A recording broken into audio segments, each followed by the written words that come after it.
Allez, c'est parti pour les ranges. Donc, à partir de maintenant, tout ce que vous avez en termes de range, on peut taper là-dedans sans aucun problème. Donc, il y en a des ranges en ce moment. C'est pas ce qui manque. C'est clairement pas ce qui manque. Donc, on peut aller taper un peu partout. À vous de me dire. Je vous laisse me guider.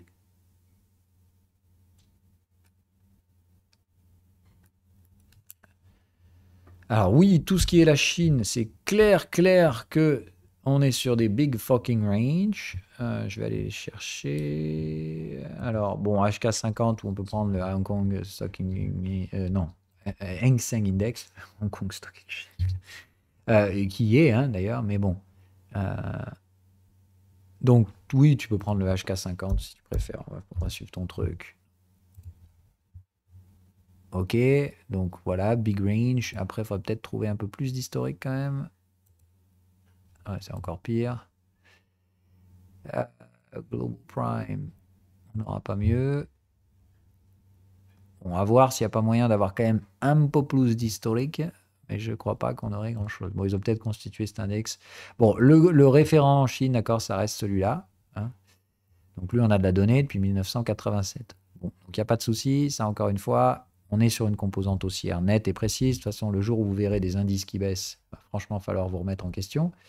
Parce que je vous rappelle quand même que si vous avez fait un tout petit peu de mathématiques, vous vous rendrez compte que quand on enlève les perdants pour faire rentrer les gagnants, comment voulez-vous que ça baisse?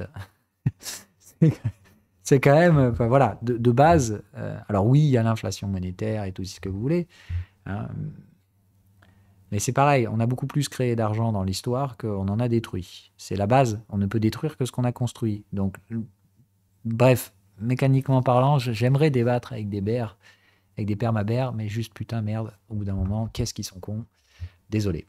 Il y a juste des mécanismes physiques qui contre-indiquent tout ce qu'ils racontent ces gars-là, donc c'est quand même assez incroyable. Un indice baissier, ça me laisse quand même à penser qu'il y a un souci, quoi. Ou alors il faut les corriger à l'inflation. Si tu corriges à l'inflation, oui, on parle de baisse de valeur. Mais bon, bref. Donc voilà, on ne peut détruire que ce qu'on a créé, déjà, première chose. Et puis quand on joue un game où on vire les mauvais et on fait rentrer des meilleurs, c'est quand même compliqué que la valeur globale baisse. Donc après, il y a les aspects monétaires, mais ça c'est autre chose. Ok, donc Hang Seng Index, clairement, contexte à contexte, on trade sous les contextes acheteurs, sous les moyennes pour la première fois depuis 40-50 ans. D'accord. Donc, qu'est-ce qui se passe en Chine? On va ranger. D'accord. C'est clair, net et précis. Par contre, qu'est-ce que vous devez voir? Vous devez voir qu'il y a clairement des composantes tendancielles là-dedans. Hein, et on est déjà en mensuel. Donc, attention de chez attention. Pour moi, il y a eu une tendance mensuelle ici complète. Hein. On voit bien le début du range. Ça break. Le pullback, l'excès final. On re-range derrière. Là, je ne sais pas pourquoi on s'excite un peu trop en 2008. Hein, et là, on voit bien qu'il n'y a plus de structure de tendance. Donc, dernière valeur connue de ces trucs-là, c'était ici. Hein, on sait que la valeur elle était là, elle s'est bien déplacée de là à là et elle ne reviendra jamais ici. Donc, valeur du Hang Seng, 13 000 points, c'est ce qu'on tradait en 2000. D'accord? Donc, hors aspect monétaire, etc. D'accord?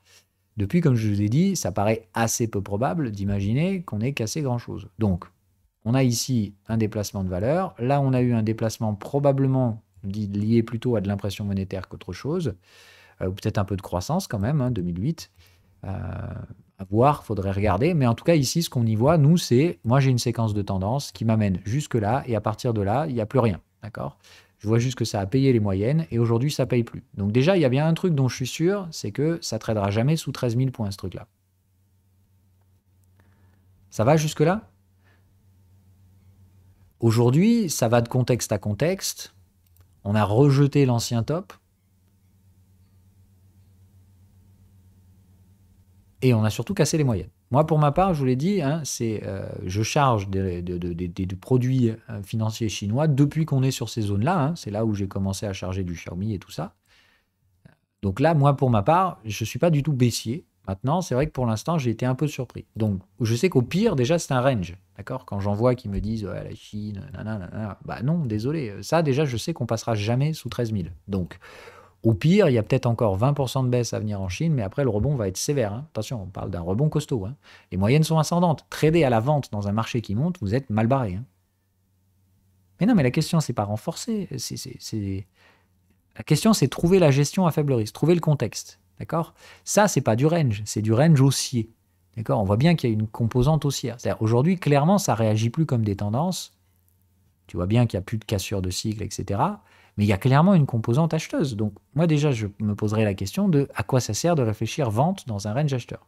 Déjà. Pour moi, les zones spéculatives, elles sont clairement au niveau des moyennes.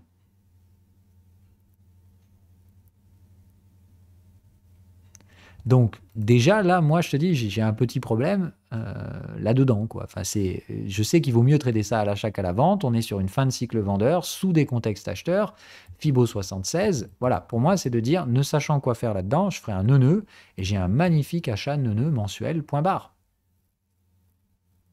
Voilà. Et il n'y a pas besoin d'aller plus loin, quoi. Je ne comprends pas les gars qui disent la Chine. Nanana. Enfin, pour moi, la Chine, c'est juste le meilleur ratio risque-rendement qui soit proposé aujourd'hui dans le monde.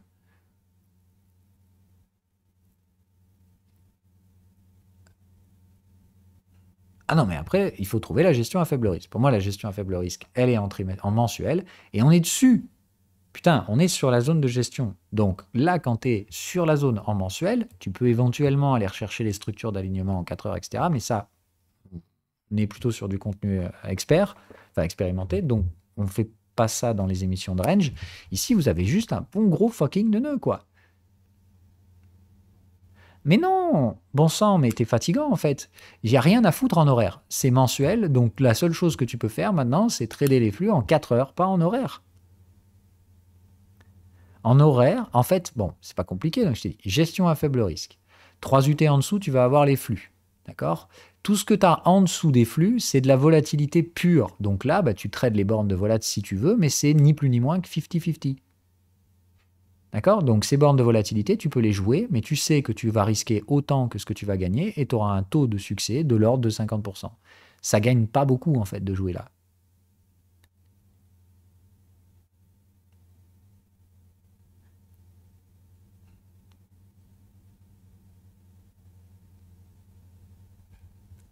Il faut pas forcer. Je sais que c'est chiant. Vous vous imaginez qu'on peut aller sur n'importe où, n'importe quoi sur un graphique et on gagnera de l'argent. C'est faux. C'est faux, faux, faux, faux, faux. J'ai jamais vu plus faux que ça en fait. C'est le marché qui dirige. C'est vous qui suivez. Jamais l'inverse. Commencez à dicter vos règles au marché. Il va vous rappeler à l'ordre rapidos. Hein. Alors, SGMU. Et ça ne bougera pas.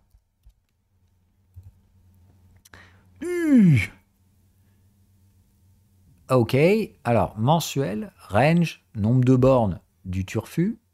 D'accord, là, 1, 2, 3, 4, 5, enfin, je ne sais pas combien de bornes il y a, mais il y en a largement assez. Donc là, clairement, trimestriel. Et voilà. Ok, et par contre, alors là, plus ça fait des revenus, plus on perd de la thune. Donc après, ça, c'est clairement qui tout double. Soit ce truc-là, il trouve un produit révolutionnaire, enfin révolutionnaire, ils commencent à faire des bénéfices nets, soit pour l'instant, à chaque fois qu'ils font des bénéfices, ils réinvestissent et ils investissent plus que ce qu'ils génèrent. Donc pour l'instant, attention, hein, ça c'est double tranchant, mais effectivement, là, si ça passe ce truc-là, c'est beau. Hein, ça va être une magnifique fucking tendance trimestrielle. Je te le donne en 1000, ça sent même les tendances multi-time frame, c'est un truc comme ça. Oui, oui, oui, bien sûr. Non, non, mais ça m'étonne pas qu'ils fassent une tonne d'essais cliniques. Ça ne veut pas dire qu'ils vont réussir. Ça veut juste dire c'est un pari. Là, par contre, ça vaut le coup de prendre le pari dans le bas de range, clairement. Voilà. Moi, pour ma part, c'est juste de dire ici, c'est pas un mauvais achat. C'est juste de dire, moi, ce qui m'intéresse dans ces trucs-là, c'est si ça casse. Si ça casse, là, oui, je veux bien faire partie du jeu. D'accord? La zone de cassure, aujourd'hui, tu la connais, elle va être par là. C'est là où il y a les contextes. Et ça sent clairement le breakout multi-time frame en plus. Donc, il y aurait énormément de gains à faire sur pratiquement 50-60 ans là-dessus. Trade d'une vie, quoi. Mais attention, je l'ai dit, trouve un actif qui tradera en multi-time frame, tu gagneras ta vie avec ça. D'accord? Les risques ratio rendement dans une tendance multi-time frame, si tu la traites de A à Z, voilà. Donc, là, par contre, on est parti en tendance. Donc, bref, tu as un gros range. Moi, je vous dis, ça, c'est les préparatifs de tendance multi-time frame. Maintenant, on parlerait d'une tendance multi-time frame trimestrielle. Donc, il faudra quand même s'accrocher, les gars. Ça va durer 60 ans. Minimum. Stricto minimum. Donc bon, c'est quand même la vision du turfu là. Donc pour moi, je resterai quand même rationnel. Mais ça, moi, je vois, je trade, hein. Voilà. Plutôt en cassure pour l'instant. Sur un truc comme ça. Donc je serai patient en attente de voir si effectivement il y a quelque chose derrière, quoi. Voilà. Mais c'est pas inintéressant. Après, c'est vrai que bon, des biotech, c'est où? C'est en Chine, ça? Ah non, c'est au Nasdaq. Ouais, ouais, ouais, ouais, ouais, ouais, ouais, ouais, ouais. Je vais me la noter, tu vois. Je vais me la rajouter, celle-là.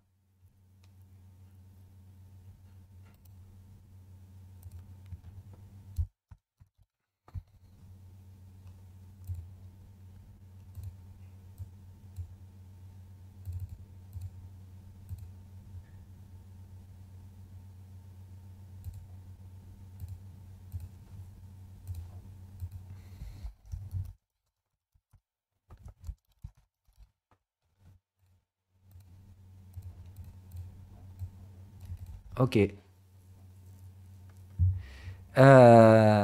Faut quand même refaire un range ici derrière en hebdo. Donc ça veut dire faut remonter là, frapper un peu. Oh mais non, on a déjà bien frappé. Non, non, c'est bon. Là, c'est prêt pour breaker multi-time frame. Ça. Il suffit juste qu'il y ait un produit qui sorte, hein. Ça vaut combien aujourd'hui en market cap, ça?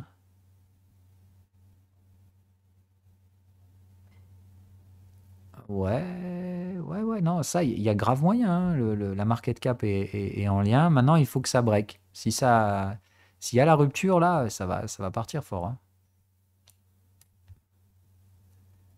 C'est très spéculatif, hein, ça. Vous mettez 1% de portefeuille là-dedans, et puis si ça passe, c'est banqueroute, quoi. Si ça passe pas, ça passe pas, hein. Faut pas. Voilà. Vous pouvez pas me mettre 30% du portefeuille là-dessus, et je vais devenir millionnaire. C'est pas possible. Next.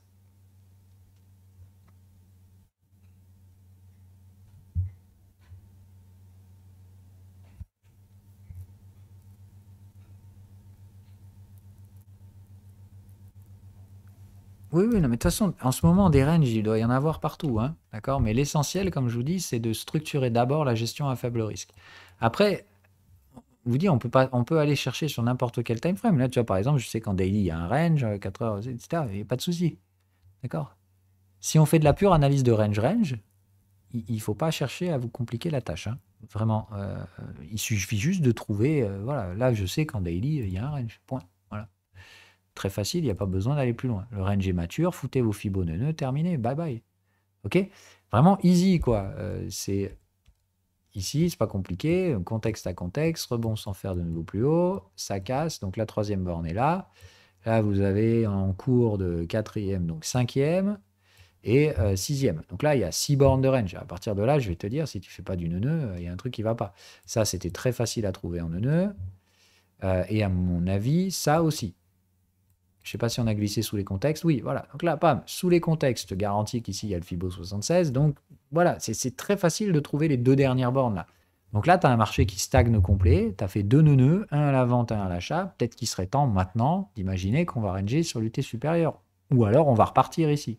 Mais en tout cas, en daily, vous avez déjà bien exploité, quoi. OK? Ça va?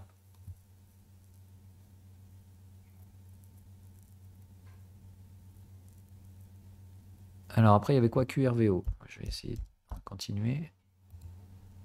Corvo. Oh, péting. Alors, bah, qu'est-ce que c'est ça? On vient de le faire juste avant avec les expérimentés. Donc, qu'est-ce que c'est que ça?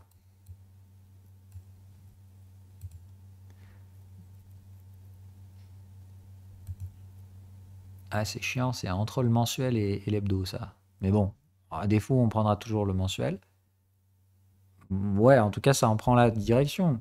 On forme un range, tac, tac, tac, ça break, validé, confirmé par là, là. Ça valide même par là. Bon, enfin, c'est trop insignificatif. Donc bref, ça monte là, validé, confirmé, ça pousse, et là, hop, on racle tout le monde. Merci, au revoir. On revient visiter le niveau de breakout. Donc là, pour ma part, ah oui, ok, le rebond ici, là, enfin le reflux, c'est parce qu'on avait gapé au breakout. On est juste venu clôturer le gap. Bon, c'est rien de bien méchant. Donc là, le repli, c'est juste pour remplir le gap. ce qui n'est pas nécessairement obligatoire, hein, mais bon, voilà. Donc là, cette fois, le niveau de breakout est bien revisité. Ça va probablement rebondir si c'est une vague 5 étendue. Pour moi, les bénéfices me laissent clairement à penser que c'est le cas. Donc Cuervo, vous savez que ça peut rebondir une nouvelle fois. Par contre, attention à ne pas faire to the moon bro, hein. On est sur du mensuel, donc pareil, ça va mettre quelques années. Mais ça, par exemple, jouer un deuxième breakout à horizon 2031. Donc, pour ma part, c'est vraiment quand même objectif en termes de... Enfin, objectif. Il y a du potentiel, quoi. Il faut être patient. Mais donc là, ça, ce serait donc sur un horizon d'investissement en portefeuille 2031. Je rappelle, pour moi, il y a deux horizons d'investissement aujourd'hui. 2024-2025. Ici, rappelez-vous que ce sera assez peu propice derrière pendant 4 ans. Puis 2028-2031, il y aura probablement un gros bull market dans lequel je pense que des trucs comme Cuervo peuvent tout à fait repartir direction les ATH, etc. OK? En attendant, ici, patience, hein, pour moi, je ne vois pas là d'immédiateté nécessaire d'investir sur ce genre de truc. Les ratios risque-rendement sont bons, hein, ça a probablement payé ici, mais voilà. Pour moi, là, aujourd'hui, je me concentre plutôt sur les investissements 2024. C'est-à-dire, qu'est-ce qui va pouvoir délivrer de la croissance direction 2024? Ça, j'aurais plutôt tendance à dire, ce sera plutôt pour 2028-2031. Mais ça peut être tout à fait un bon candidat. Mais ça veut dire aussi, là, il faut immobiliser du capital sur 10 ans, hein. C'est quand même costaud.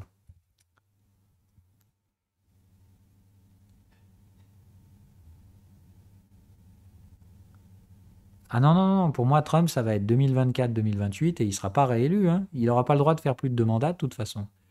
Et puis s'il arrive à repasser en 2024, ça va être 4 ans d'horreur. Ah, je vous l'ai dit, je vous le redis, on ne va pas dériver politique, hein, mais si Trump passe, c'est en 2024. Et je dis, pour moi, 2024-2028, ce sera l'ère totalitariste. On l'a vu, hein, ça fait partie des cycles d'Armstrong, etc. Donc, je pense que le deuxième mandat de Trump, s'il y en a un, il ne va pas être drôle, hein. Pas être drôle du tout.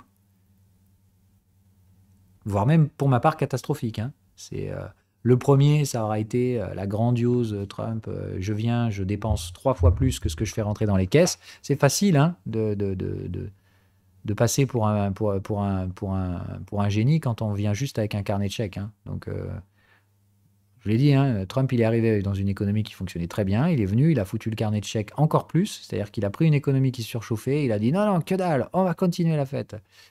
Il a ruiné les États-Unis. C'est le président américain qui, en termes de pourcentage du PIB, a dépensé le plus d'argent. D'accord? Pour créer quoi? Rien. Le Covid. Donc, bref, il a dépensé comme un cochon. Ça a fait n'importe quoi. Et il risque d'être réélu, peut-être, en tout cas moi j'espère pas, mais s'il est réélu, voilà le deuxième mandat qu'il va nous faire, hein. Ça va être l'enfer.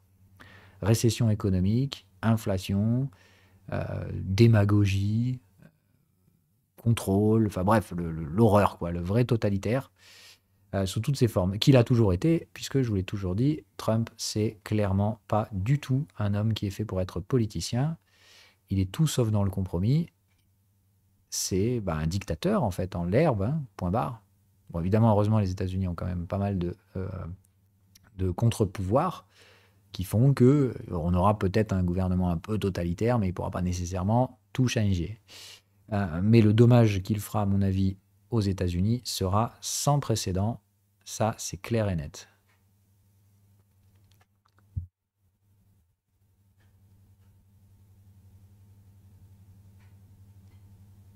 Non, Trump n'est pas un milliardaire, c'est un arnaqueur. Voilà, point.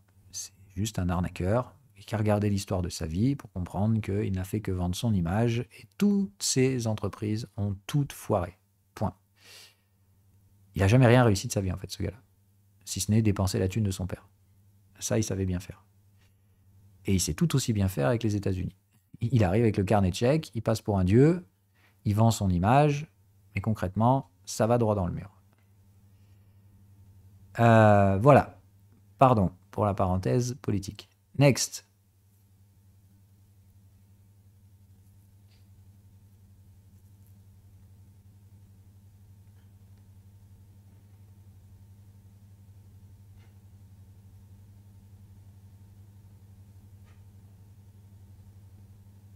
D'accord.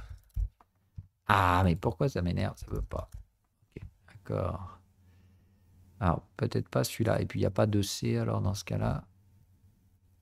Si, ah oui, d'accord, il y a de C, tu as raison. Alors, pareil, on a quand même une légère dynamique haussière, c'est-à-dire jamais la moyenne a été orientée à la baisse. Donc ça reste plutôt une structure de range haussier. On est déjà en mensuel.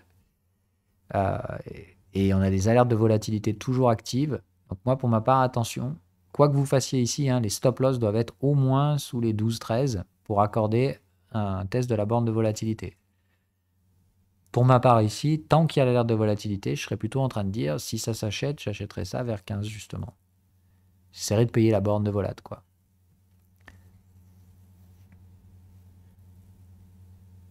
En mode opportuniste, hein, c'est de dire, pour moi, là, il n'y a pas vraiment de déplacement de valeur sur ce truc-là. Maintenant, ça doit distribuer un dividende. Les résultats, c'est plus la joie du tout. Enfin, moi, je ne mettrais pas un dollar là-dedans. Je vois pas d'intérêt, quoi. Un dollar, un euro là-dedans. Pour ma part, pas d'intérêt à se mettre sur ce type de valeur. Je parle d'un point de vue spéculatif, hein, c'est-à-dire investir un dollar, un euro là-dedans, est-ce que c'est rentable ou pas? Pour ma part, il y a d'autres endroits où ça est plus rentable. Tu trades en range neuneux, voilà, si tu veux, concrètement.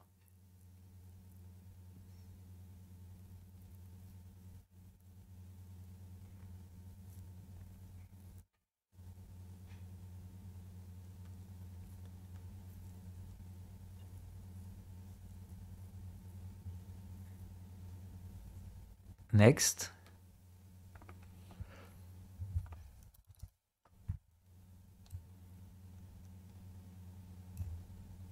Alors, toi, tu veux le plastique omnium, je parie. On l'a analysé l'autre jour, celui-là. Il me semble. Ils m'ont fait analyser ça, les étudiants, je m'en rappelle. C'est funky comme truc, hein. C'est vraiment, vraiment, vraiment funky. J'ai 4 belles bornes ici, un beau breakout, un suivi de tendance. Et là, je comprends pas le pullback hyper violent.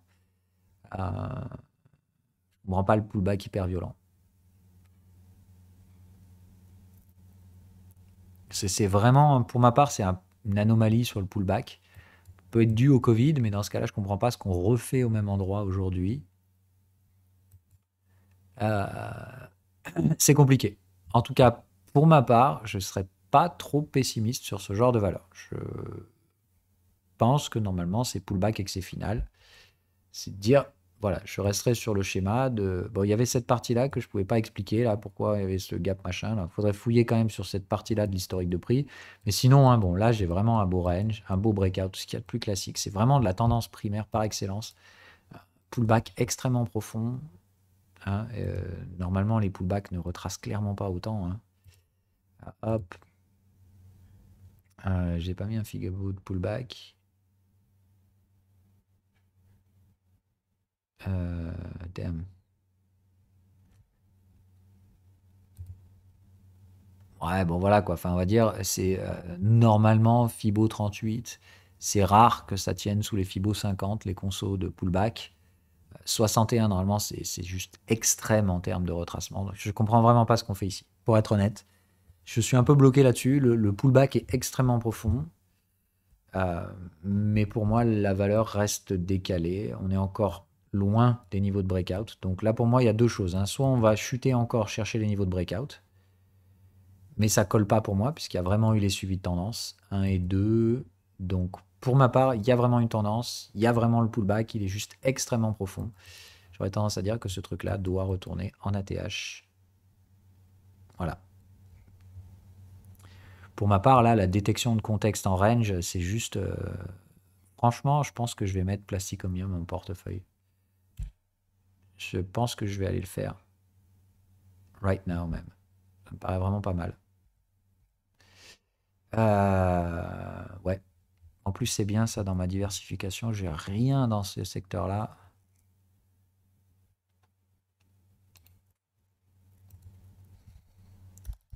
Pom, pom, pom.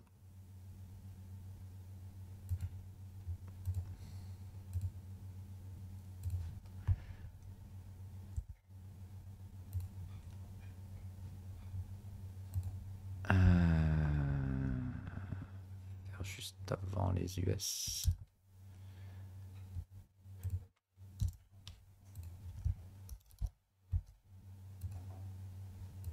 Ok.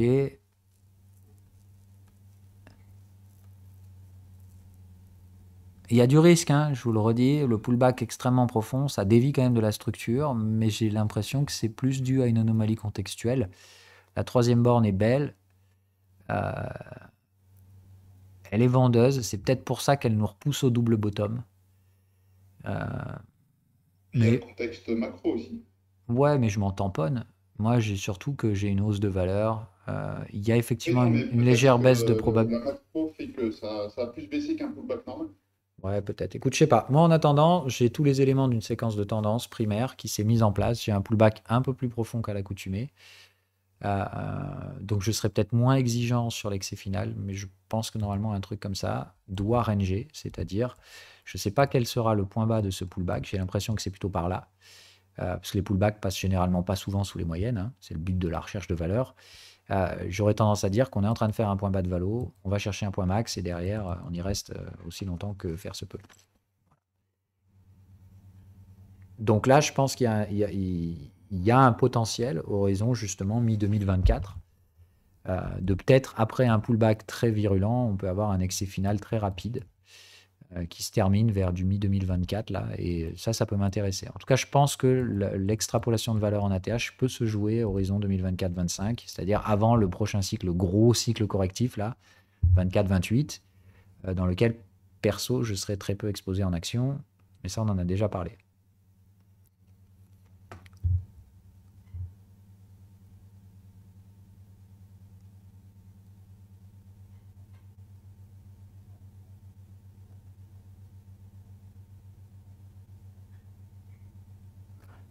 Le petit outil que tu as créé avec en colonne 1 les UT et autre colonne les pourcents. Ah, il faut que tu me précises de quoi tu parles. Toilette, c'est ton tableau en bas à droite. Ah, les pourcentages, c'est la progression dans le cycle. C'est tout. Tu peux le régler comme tu veux, hein. Enfin, il y a plusieurs paramètres que vous pouvez mettre dedans. Soit tu mets le positionnement actuel du sine wave, soit tu peux mettre les déviations, soit tu mets même rien du tout et tu mets juste des couleurs. Vous faites comme vous le sentez, quoi. Enfin, voilà, moi, il y a pas de souci, quoi. Voilà, tu veux mettre les déviations, tu as la déviation. Voilà. Vous faites comme vous le sentez. Voilà, il n'y a pas de. Voilà, après, il faut. Je sais pas, il faudrait que je refasse une vidéo dessus, mais. Voilà.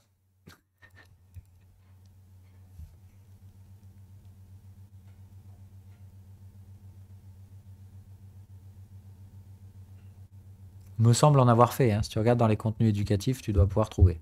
Tu tapes dashboard dans les vidéos YouTube, dans la playlist de contenu éducatif, je pense qu'elle y est. Je sais pas, moi, si quelqu'un peut la rechercher pour lui, ce serait cool. Moi, là, j'ai d'autres chats à fouetter aujourd'hui.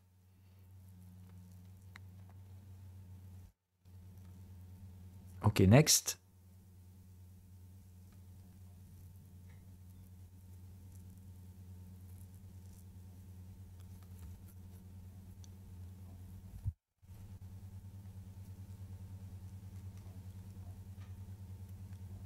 Bah, le DAX.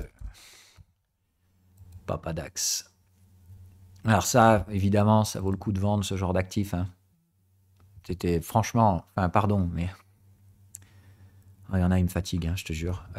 Maintenant, la question, c'est, quand vous avez un truc pareil, la question, c'est à quel prix j'achète et quelle est la structure, du coup, etc. Ok. Mais enfin, les indices boursiers ne sont pas faits pour baisser. Putain de merde. C'est quand même incroyable. Bon, désolé, je dis ça parce que j'en vois tellement qui me sortent des conneries hallucinantes sur les indices que c'est quand même dramatique. Donc, restons rationnels. On va virer les mauvais et l'Allemagne se recentrera sur un autre secteur de production, point barre. Donc bref, ici on a dit on ne faisait pas les structures de tendance, donc on va rester sur où est-ce qu'on peut trouver un range. Donc on l'a vu en mensuel, les contextes, enfin les moyennes sont sous les contextes. Donc de préférence ici on essaiera de chercher les troisièmes bornes vendeuses normalement, et c'est ce qu'on va avoir. C'est de dire le DAX, point barre, s'il rebondit, ça va être compliqué de faire des ATH. Hein. Pourquoi d'ailleurs, si vous êtes malin, je pense qu'il va y avoir des ATH aux États-Unis et pas en Europe.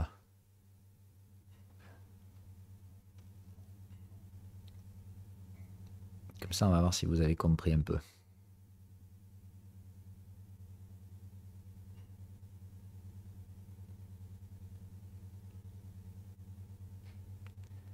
Eh oui, voilà pourquoi, si vous investissez aux États-Unis, vous avez plutôt intérêt à acheter de l'euro-dollar pour couvrir. Parce que sinon, vous allez vous manger le taux de change. Bref, grosso merdo, tout comme je vous l'ai dit, mis à part les effets de change, les zones économiques vont avoir beaucoup de mal à produire de la croissance réelle. Mais comme là, on a prévu la fin du monde, on va peut-être quand même remonter les prix. Voilà la stratégie. Donc bref, ici pour moi le DAX, ça reste, on va probablement rejeter cette troisième borne, il y a de très très fortes chances que ce soit le cas, pour revenir rechercher très probablement les structures de degré inférieur. Voilà. La tendance mensuelle était magnifique, on sort même d'ici d'un gros range trimestriel. Donc à mon avis, on n'en a pas fini avec la hausse du DAX. Comme je vous l'ai dit, pour moi la hausse du DAX, elle se terminera en 2031, probablement, comme tout le monde, y compris les États-Unis. Et à ce stade-là, on finira les macrocycles également. Et à partir de là, je ne sais pas du tout de quoi sera fait le monde derrière, mais je sais juste qu'à ce moment-là, il faudra être très très très ouvert à pas mal de probabilités, parce que ça va être le foutoir.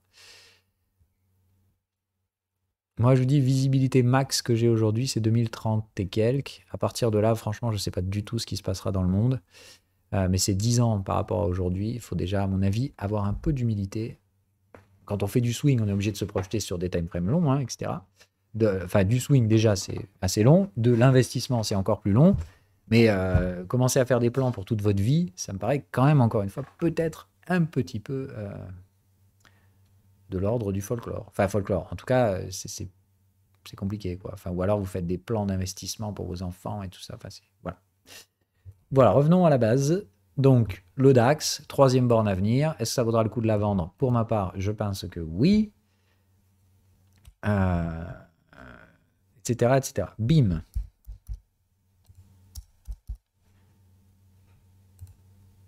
Biomérieux. Ouille, ouille, ouille, ouille, ouille.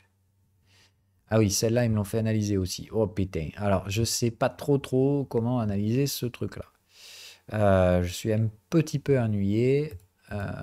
J'ai un peu de mal. Voilà. J'ai beaucoup de mal parce que du coup, le petit truc là, plus le gros gap là de je sais pas combien de pourcents, ça me pose un problème parce que du coup, mes contextes ne se comportent pas correctement. Donc, je ne sais pas si ça, c'est une anomalie de prix. J'ai tendance à penser que c'est le cas. Si tel est le cas, d'accord, mes contextes acheteurs, ils auraient dû commencer ici. Et dans ce cas-là, j'ai bien un range dans cette zone-là. Un range d'ailleurs acheteur, hein, dont on sort par le haut. C'est paye ta boulitude. Le breakout se fait à peu près par là. On voit bien que c'est dans cette zone-là. Il y a bien la disparition des cycles vendeurs. Donc, pour ma part, c'est plutôt positif. Il y aurait bien dans ce cas-là, à mon avis, un premier suivi de tendance par là, mais tu vois, la structure est quand même vraiment vénère, nique sa mère. Et là, on est en train de fabriquer le pullback. On a déjà fait les 3 bornes de range, avec la troisième borne en retard. Hein. On vient bien chercher le canal de tendance, on rebondit sans faire de nouveau plus haut, et puis on casse le point bas. On finit le cycle vendeur, on a les signaux de tendance sur le canal de tendance, même l'algo il le détecte, le pullback, c'est-à-dire les bénéfices sont toujours en croissance, ça à mon avis, pareil, biomérieux, tu vois que l'Europe elle est pas foutue, tu vois que la France elle est pas foutue, hein quand tous ces gogoles je les vois dire n'importe quoi sur les réseaux, ça me fatigue. Donc attention, pour ma part ici, il y a quand même une probabilité assez... Oh putain, mais il y a même une vague multi-time frame. Oh putain, ça, il y a moyen que ça break multi-time frame. Ah, interesting. Oui! Oh putain, c'est beau. Attention, attention, alerte. Il y a moyen que ça aille tout de moon. C'est quoi le secteur? Oh putain! Allez, ça aussi en portefeuille. Biomérieux. Ah ben tu vois, il est déjà dans mon... Voilà. Donc attention. Et en plus, elle est en multi-time frame. Eh ben tu vois, je pense que je vais me prendre les deux là aujourd'hui. Alors, SGMO, je sais plus ce qu'il y a. Ah oui, non, ça non. Bim, ça me plaît. Hein. Putain, pourquoi j'ai pas payé ça, bordel? Ah fuck, on est déjà 10 dollars au-dessus. Rajoute BIM.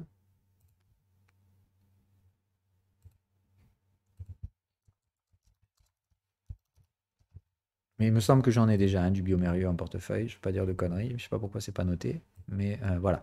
Ça, c'est plutôt bon. Et attention, c'est multi-time frame. Ça. Enfin, ça sent clair le breakout multi-time frame. Là, on a le premier pullback. Le deuxième. Il faut vérifier si ça vient frapper sur les moyennes. Celui-là, pas tout à fait. Celui-là, on est un peu dessous. Mais il y a moyen. C'est quand même bon. Il y a moyen. Ok. Ça, attention, hein, donc ça veut dire dernier excès, mais final, excès final. Donc lui, il y a moyen que ça tabasse fort là. Donc au moins ratio 1 pour 1. Et normalement, c'est le dernier. Donc là, c'est très violent, ça va tout de moon et on se casse. Hein. Voilà. Et biomérieux, pas mal. Donc attention, c'est pas un pullback. Ok, c'est pas. Enfin, bref, à mon avis, la structure est très excessive. Il n'y a pas trop de doute là-dessus. Et au pire, c'est un pullback excès final, on n'ira que là. Mais à mon avis, c'est déjà, on a les structures d'excès qui se montrent sur les prix.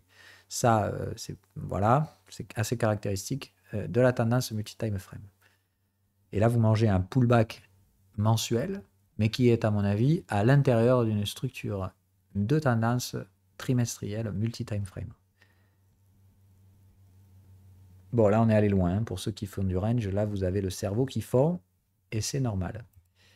GJ.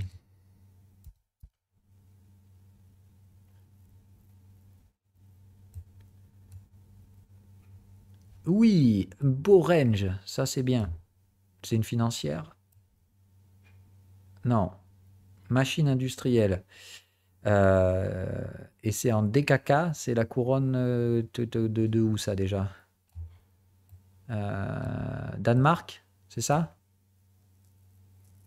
Le DKK, il me semble que c'est ça. Donc il faut faire attention au taux de change, quand même. Mais le prix me paraît pas mal du tout.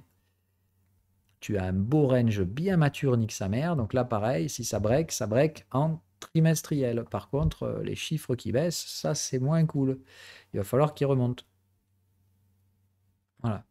Sinon, pour l'instant, bah, neuneu, hein. Voilà, neuneu par excellence. Mais comme le neuneu est bien mature en trimestriel, c'est plus de dire, ça, si ça break et que tu vois les bénéfices qui remontent, pareil. Voilà. N'oubliez pas, dans les ranges, qu'est-ce qui se passe dans les ranges? On distribue la valeur. Enfin, on accumule et où on distribue la valeur. Si la valeur se déplace, vous aurez des tendances. Il faut trouver le bon time frame parce que c'est tendance, voilà, etc. Ok.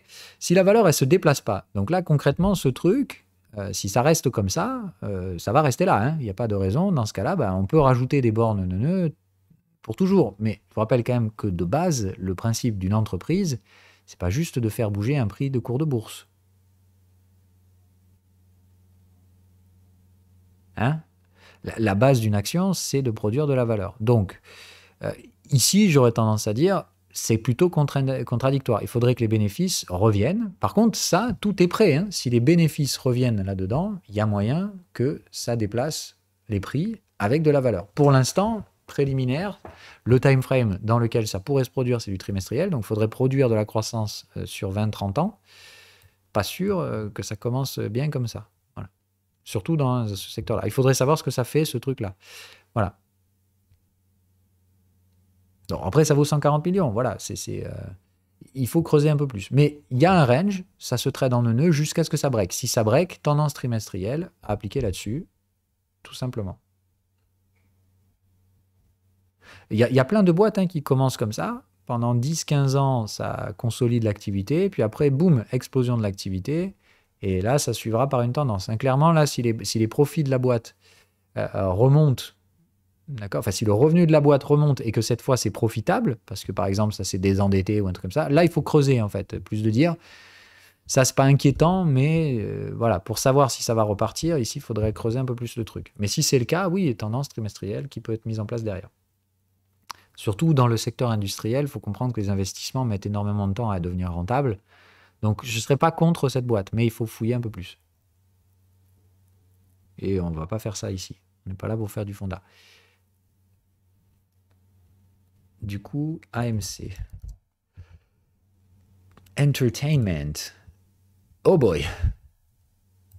Oh là là. Oh là là. Alors là, ça, c'est funky. Bon, évidemment, ça a pris une douille avec le Covid. Fiu, fiu, fiu, fiu, fiu. Alors, déjà, on va revenir à un peu plus court terme. Ok. Donc, on avait un beau range mensuel qui a quand même bien chuté. Enfin, je veux dire, là, le range, il était à 15 dollars. Le plus bas s'est traité à moins d'1 dollar. Donc là, déjà, les acheteurs, ils l'ont senti passer, celle-là. Ça se relève comme par magie. Ça break. Et on revient péter le niveau de breakout. Et en plus de ça, on continue dessous. Donc là, s'il y a eu niveau de breakout, on a recollé une borne là avant. Donc, s'il y a eu breakout, c'est du mensuel. Et je n'arrive pas à avoir mes flèches. D'accord? Donc, on breakerait par là. Ici, ok, il y a bien tout. On n'a pas du tout cassé de cycle.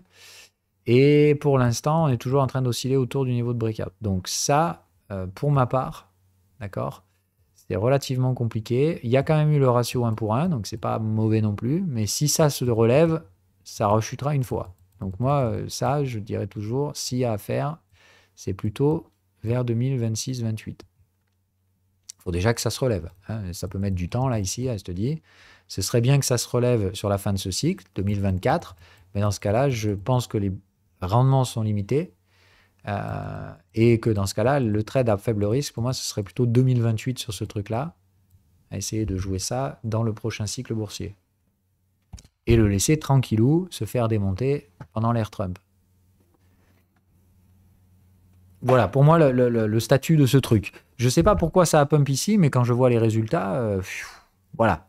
Il faut que ça se relève, mais on est dans un secteur compliqué. Voilà, compliqué, pour le moins. Allez, encore quelques-uns, et après, je vous laisserai un peu avant 14 h du coup. Mais on va essayer de continuer les exercices.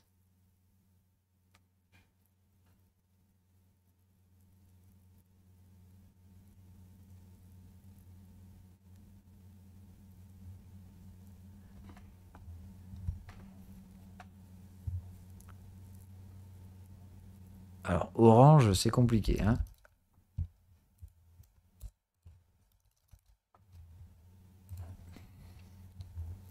D'accord? Je te la refais pas. Il y a besoin d'aller plus loin?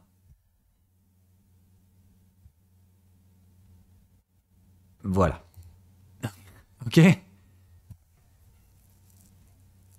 Je plains le mec qui a acheté Orange à 150 dollars. Euros, pardon. En 2000. C'est-à-dire avec 20 ans d'inflation dans la gueule en plus. L'horreur.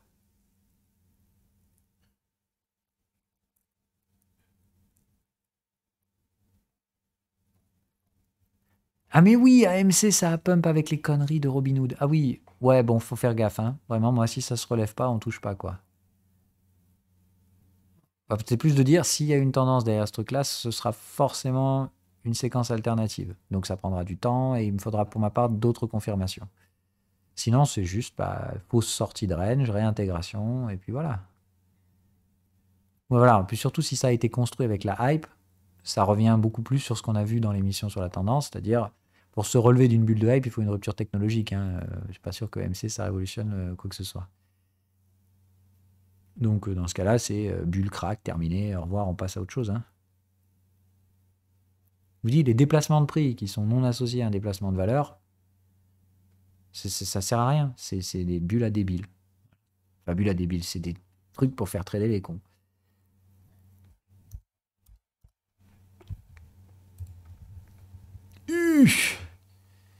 Ubodel. Alors, ça, c'est une histoire.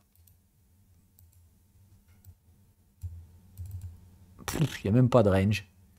Je sais pas combien ça vaut. Je sais pas. Aucune idée. C'est quoi? Ok. Qu'est-ce que ça fait ce truc concrètement? Putain, ça vaut 80 milliards. Eh ben, c'est une histoire, hein. Parce que moi, là, je sais que déjà le mensuel, c'est pas le bon time frame. Quand je vois les cycles. Donc, trimestriel, mais j'ai pas de range. Donc déjà, ce serait sur du trimestriel et je te dis, j'ai pas de range. Et c'est excessif, nique sa mère. Je sais pas ce que c'est, mais pour ma part, je pense que c'est une bulle spéculative.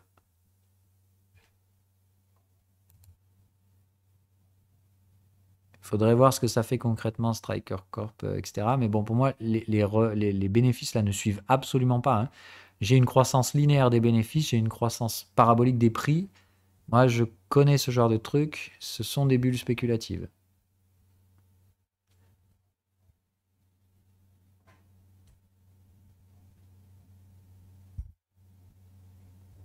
Donc, pour ma part, ça a tous les composants d'une bulle spéculative. Je ne traderai ça évidemment qu'avec la stratégie donc des bulles, c'est-à-dire bah, tant qu'on casse les canaux par le haut, to the moon, bro. Là, à mon avis, il y a le retour de volatilité.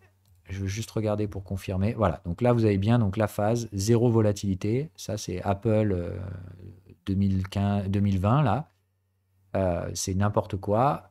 Vous avez le retour de volatilité, le sommet de marché, game over. Ça, pour moi, c'est crack de marché à venir là-dessus. Ce truc-là, ça vaut 60 dollars, 70 dollars, et on va y retourner. Donc ça, à mon avis, ça va faire très très mal, hein. Quand ça va tomber, ça, aïe aïe aïe. Ouais, ouais, ouais, mais juste de dire, pour moi, là, les valorisations sont pas du tout en lien avec les fondamentaux. Ça, quand ça va taper, ça va faire très mal, hein.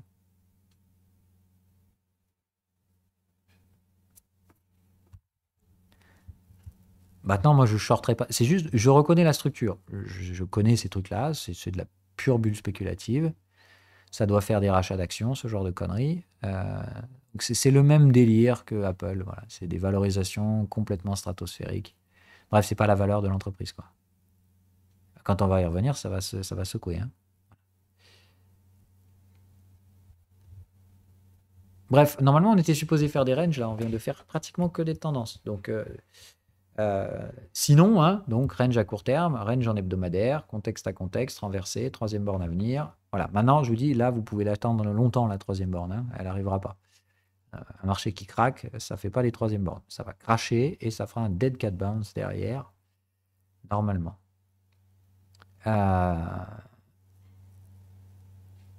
Mais vous pouvez toujours attendre la troisième borne. Voilà, vous pouvez toujours l'attendre.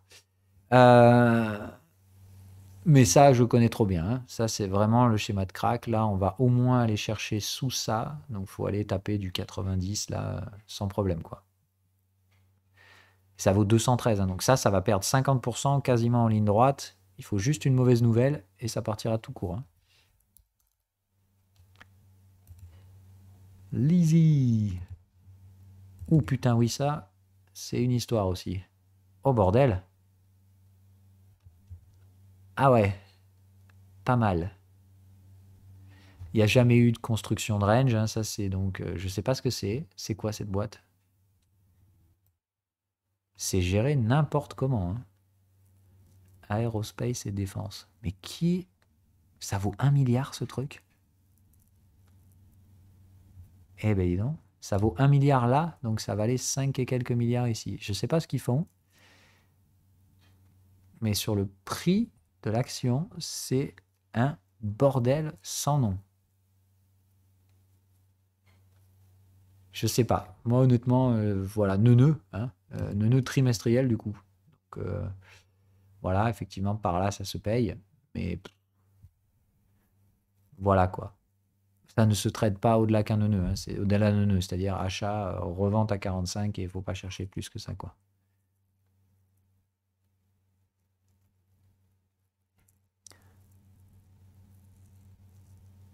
Donc voilà, voilà, pur neuneu, fonds de portefeuille, durée de vie du trade relativement longue, trimestrielle, égale pour ma part mauvaise allocation de capital, hein. Pas plus loin que ça. Enfin, il y a probablement mieux à faire. Il vaut mieux associer un investissement à de la valeur, quoi. Euh, Là, ce truc-là, pour moi, la valeur, c'est 45 dollars, 45 euros. Ça s'échange à 20 parce que les bénéfices viennent de prendre une douille. Maintenant, la dernière fois qu'ils ont pris une douille, c'était en 2008, et vous voyez que la boîte s'est relevée aussi. Donc, j'aurais plutôt tendance à dire, ça peut tout à fait se relever, ce truc-là, et vous faire au moins le retour à la médiane, vers 45, voire vous taper une borne opposée à 80, hein. Et là, ça fait quand même un rendement d'1 pour 4. Mais par rapport à ces horizons-là, je pense qu'il y a bien d'autres secteurs qui ont des tendances. Et dans ce cas-là, c'est peut-être mieux de se mettre sur des tendances, quoi. L'avantage de la tendance, c'est que la valeur pousse dans un sens. Là, j'ai pas l'impression que la valeur, elle pousse bien fort à l'achat, quoi.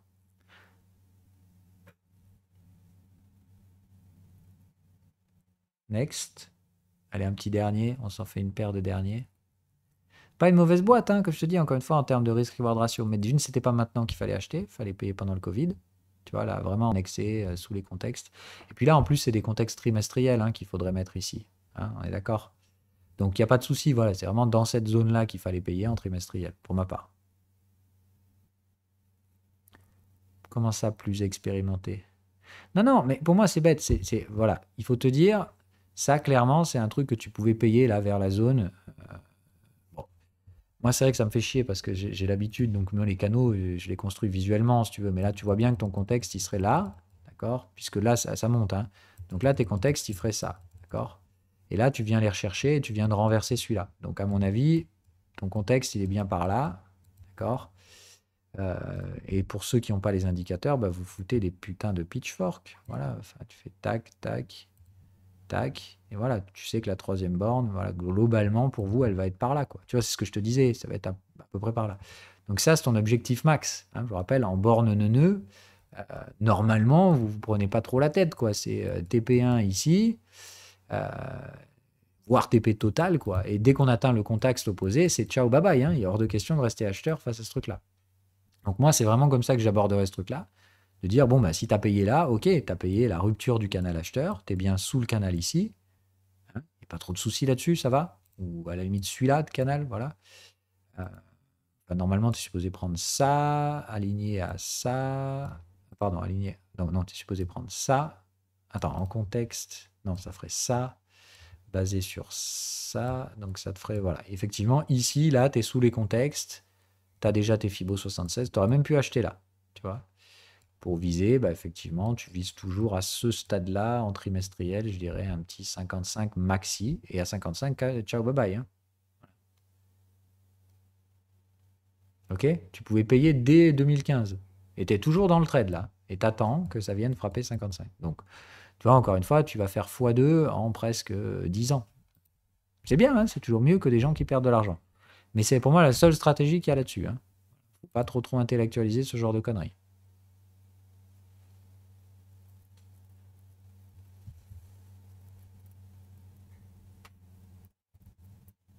Oui, mais t'es pas sur le bon time frame là. Tu vois bien, tu as 1, 2, 3, 4, 5, 6, 7, 8, 9, 10 bornes. C'est juste que c'est franchement trimestriel, mais l'indicateur peut pas faire le trimestriel. Donc, essayez d'apprendre à constituer vos trucs, d'accord? C'est vraiment, tu vois qu'en trimestriel.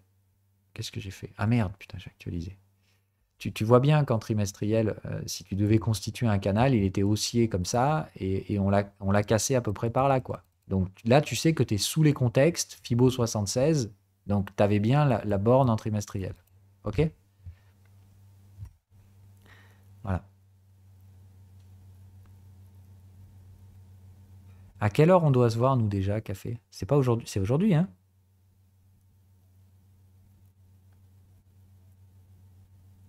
14h30. Oh shit. Ouais, je vais vous laisser un peu en avance, les autres. Faut que je mange, en fait. Euh,